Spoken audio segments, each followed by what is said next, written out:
America has only one town with no laws. Imagine a place with no laws, no rent, no taxes, no police, just pure survival.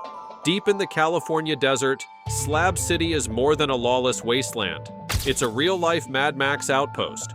Want a home? Build one from trash. Need food? Trade or scavenge. No rules, no safety net. Only those who adapt survive. But here's the catch. Freedom comes at a price. Extreme heat, no water, no mercy.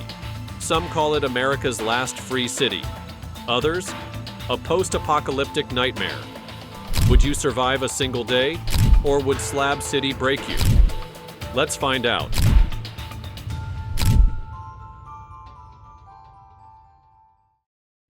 Slab City, often called the last free place in America.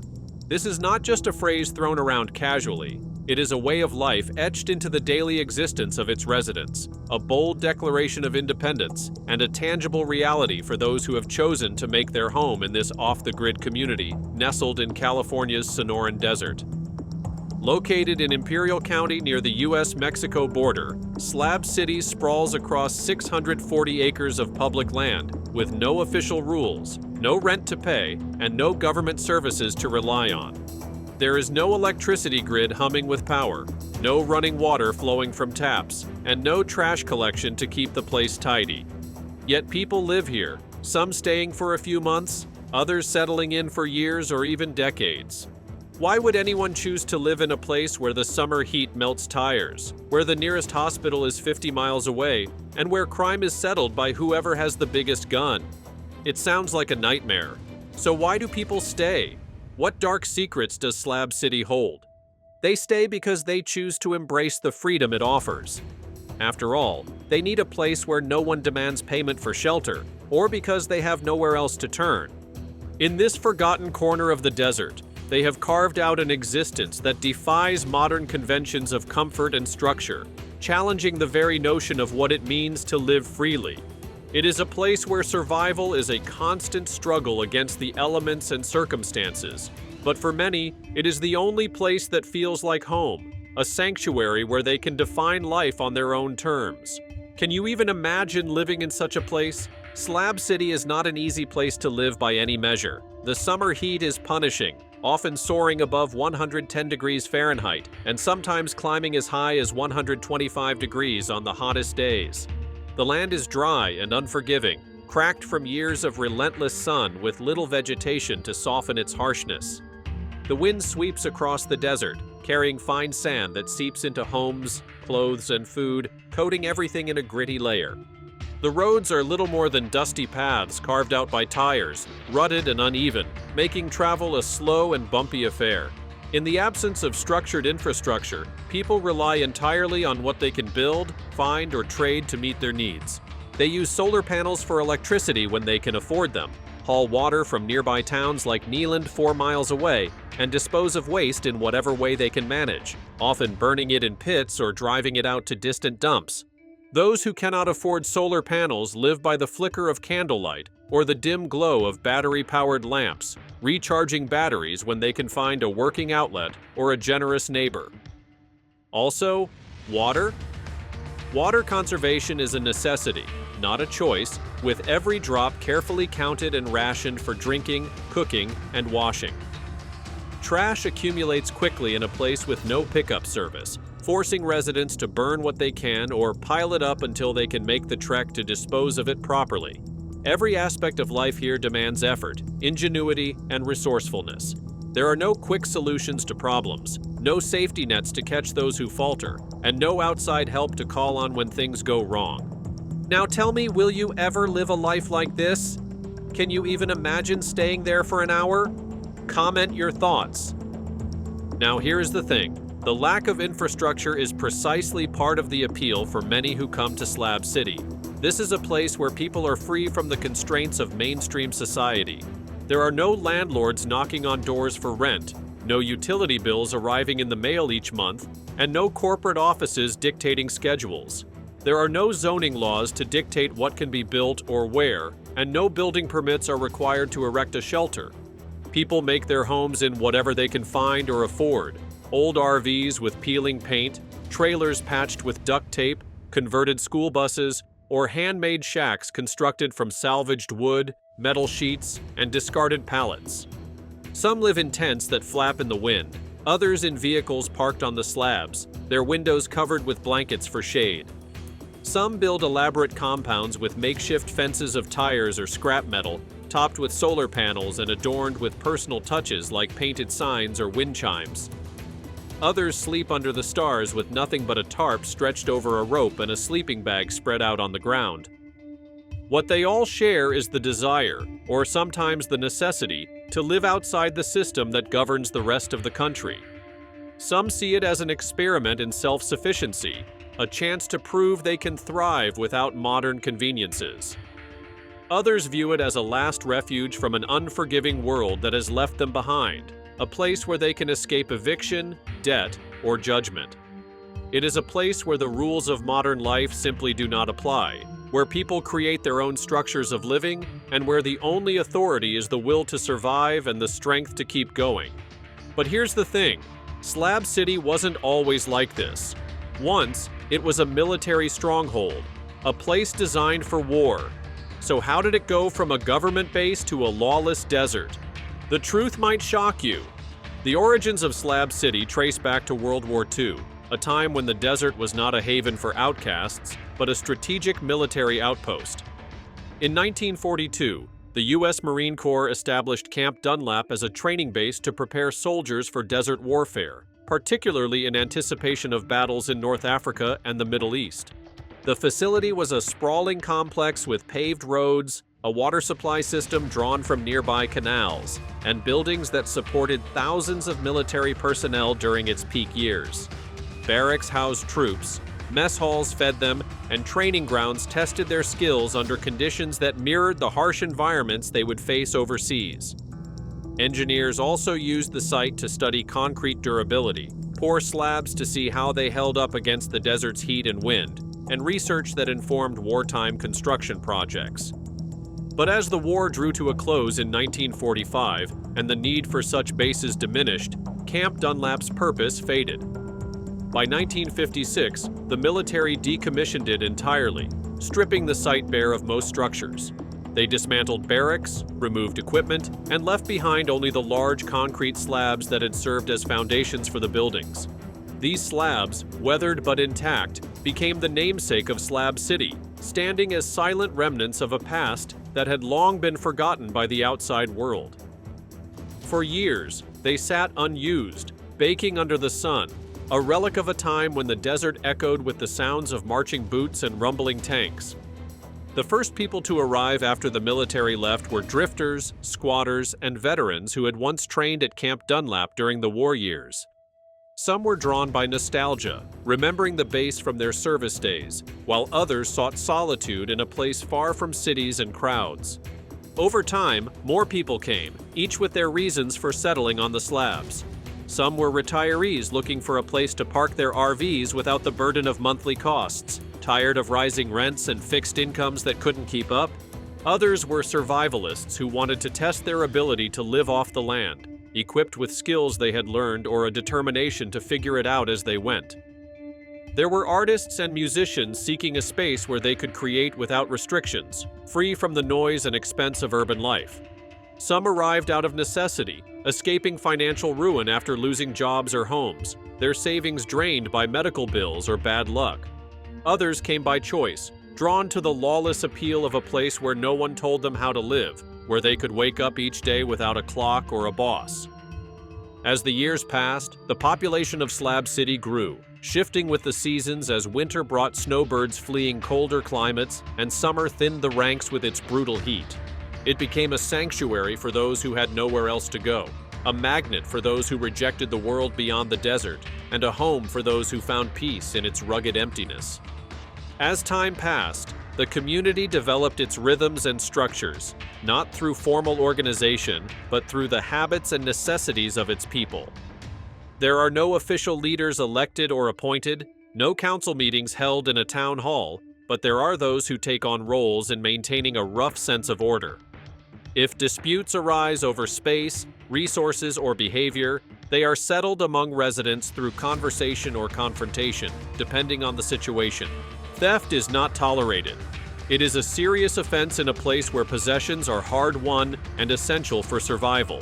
Those who cause trouble, whether by stealing water, breaking trust, or starting fights, often find themselves pushed out, either by direct pressure from neighbors or by the cold shoulder of exclusion that makes life harder without cooperation. It is an unspoken understanding that while there are no written laws enforced by badges or courts, there are still consequences for crossing lines. The justice here is swift and direct, carried out by those who have taken it upon themselves to keep the peace, not out of duty, but out of self-preservation. In a place without police or sheriffs, people learn to fend for themselves and look out for one another, forming a fragile balance between freedom and accountability. Trust is everything in Slab City, a currency more valuable than cash, and respect is earned through actions like sharing a spare jug of water, helping fix a flat tire, or simply keeping to oneself without stirring trouble. Survival in Slab City requires resourcefulness and a willingness to adapt to whatever the desert demands. Solar panels provide electricity for those who can afford them, often salvaged from junkyards or bought secondhand and wired together with trial and error. Now, let me talk about a few interesting stories of people who lived there. Tom arrived in 2015 with a rusty RV and spent months scavenging parts to build a solar setup that powers a small fan and radio, which was his only comfort in the heat. Water must be brought in from nearby towns, often requiring a long drive to Neeland, where residents fill jugs, barrels, or plastic tanks at a public spigot for a small fee. Maria, a grandmother who has lived here for 8 years, drives her battered pickup every 3 days, loading it with 20 gallons that she rations carefully among her family of 4. Trash piles up quickly with no collection service, and residents like Jake, a former mechanic, burn it in metal drums behind their trailers, the acrid smoke curling into the sky. Others, like Sarah, a young woman who arrived in 2022, pile trash in bags and drive it 30 miles to a dump in Brawley when they can spare the gas. Medical care is a distant concern, as the nearest hospital in El Centro is over 50 miles away, a journey that requires a working vehicle and money for fuel. There are no grocery stores stocked with fresh produce, no pharmacies dispensing pills, and no gas stations with convenience items. Everything must be planned for, bartered for, or scavenged from the desert or nearby towns. I cannot even imagine living a life like this. And don't you feel like we are lucky to get a life far better than this situation? Living in a desert, and there is nothing that we like. Terrifying, isn't it? Speaking about deserts, it does not forgive mistakes easily. A flat tire on a remote road can mean hours of walking under the scorching sun with no shade in sight. A sudden illness, like the flu that swept through in 2019, can be life-threatening when medical help is too far away to reach in time, and no one nearby has medicine to share. There is no room for laziness in Slab City. Those who survive here must remain vigilant, adaptable, and prepared for whatever challenges come, whether it's a sandstorm that buries their camp or a broken water jug that leaves them dry. Despite the harsh conditions, Slab City has a sense of community that binds its residents together in unexpected ways. There are gathering places that bring people together, offering moments of connection in an otherwise solitary existence. The Range is an open-air venue where musicians perform under the stars, a stage built from scrap wood and metal by a man named Charlie in the early 2000s. Charlie, a grizzled guitarist who arrived in 1998, hammered together the platform with help from neighbors, using old car seats and crates for makeshift seating and wiring speakers to a generator he keeps running with traded fuel. On Saturday nights, it becomes the heart of Slab City, where residents and visitors come together for music and companionship under a sky lit only by stars and the glow of campfires. People bring whatever they can to contribute: drinks like warm beer or homemade wine, food like beans cooked over a fire, or just their presence to clap and sway. A woman named Lisa, who plays a battered harmonica, joined the lineup in the year 2021, her notes weaving through the desert air as a crowd of 30 or 40 gathers. For a few hours, the hardships of the desert fade into the background, replaced by laughter, dancing, and the sound of guitars or drums echoing off the slabs. It is one of the few places where people can forget their struggles and simply enjoy the moment, a rare break from the grind of survival. Okay, now here's the twist. Despite all these challenges, there is actually a library in this place. The Slab City Library, built in 2005 by retired librarian Ellen, is a community hub where residents borrow books, read in the shade, and escape the desert's harshness. Volunteers keep it stocked with donated titles, and Ellen, now in her 70s, sorts everything from torn paperbacks to philosophy texts. For many, like Paul, a former professor, and Jenny, a young mother, it is a place of solace in an unforgiving landscape. Despite the harsh conditions of Slab City, the library remains a quiet refuge, proving that even in the most rugged places, the love of knowledge endures. On especially hot days, residents gather inside, flipping through pages as the wind rattles the tin walls, finding comfort in the written word when the outside world offers little relief. Some visitors leave handwritten notes in the margins of books, small messages of encouragement or wisdom for future readers. Others donate well-worn novels, their spines cracked from years of travel, adding to the ever-growing collection that serves as the intellectual heartbeat of the city. Beyond the library, small businesses thrive out of necessity. Miguel trades homemade tamales for supplies, Dave repairs vehicles for bartered goods, and Rick, a carpenter, builds shelters in exchange for solar panels. Some residents sell handmade jewelry, artwork, or canned goods, while others run makeshift cafes serving meals in exchange for money or supplies. The economy runs on barter, where meals, repairs, and handcrafted goods replace traditional commerce. Every skill has value, and survival depends on the ability to trade, adapt, and help one another. Those who arrive unprepared quickly learn the ways of Slab City, either by necessity or by the kindness of those willing to share their knowledge.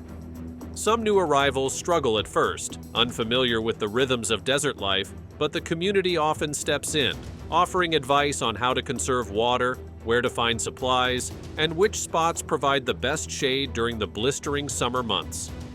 Slab City is a land of freedom and hardship, a last refuge for some, and a place of reinvention for others. Its history dates back to Camp Dunlap, later attracting hippies, artists, and economic refugees. Residents endure harsh conditions, limited water, no sanitation, and extreme heat, but adapt with resilience. Theft and food storage are daily concerns, yet community rituals like bonfires and shared meals foster bonds. Some celebrate birthdays with a simple cake baked in a solar oven, while others gather to play music under the stars, sharing stories of how they ended up in the slabs. Those who have lived here the longest have learned to navigate the challenges, making do with what little they have, and finding comfort in the friendships they build. For many, Slab City represents the last vestige of true independence. There are no landlords demanding rent, no utility bills arriving at the end of the month, and no city ordinances dictating what can and cannot be built. People are free to create their own homes out of whatever materials they can find: pallet wood, discarded metal sheets, old RVs, and even school buses converted into living spaces. Some residents take pride in decorating their makeshift homes with colorful murals, wind chimes made from bottle caps, and sculptures crafted from salvaged junk.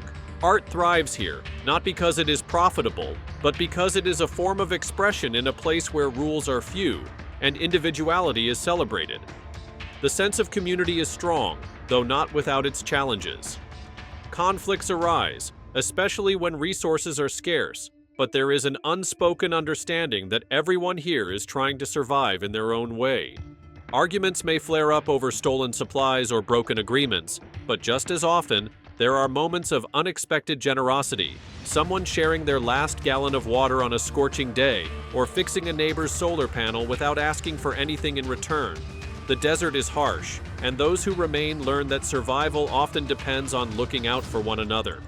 As social media brings more attention, tourists visit Salvation Mountain and local pop-ups, providing income but also shifting the city's once hidden feel. Some worry that increasing attention could lead to government intervention or new regulations. Yet for now, Slab City remains an outpost of raw survival and independence, where people carve out a life on the fringes of society. Despite the struggles, many choose to stay, drawn by the promise of freedom, the resilience of the community, and the simple joy of living life on their own terms. The seasons dictate much of life in Slab City. Winter is the easiest time, when the heat eases and more visitors arrive, bringing money and trade opportunities. The population swells as seasonal residents, known as snowbirds, park their RVs for a few months before heading back north. But summer is a test of endurance because triple-digit temperatures drive all but the most hardened residents away. The ones who stay must battle relentless heat, their water jugs depleting faster than they can refill them, their only relief found in the shade or in homemade cooling systems rigged from old car parts. Many spend the hottest hours of the day in a state of forced stillness, conserving energy, waiting for the sun to set so they can move freely once more. Despite the difficulties, Slab City is home. It is a place where people can start over, escape the pressures of mainstream society, or simply exist on their own terms. Some stay for a few months, others for decades.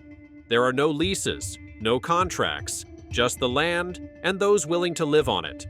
The community may be unconventional, but it is real, built on shared hardships and the understanding that here, survival is both a challenge and a choice.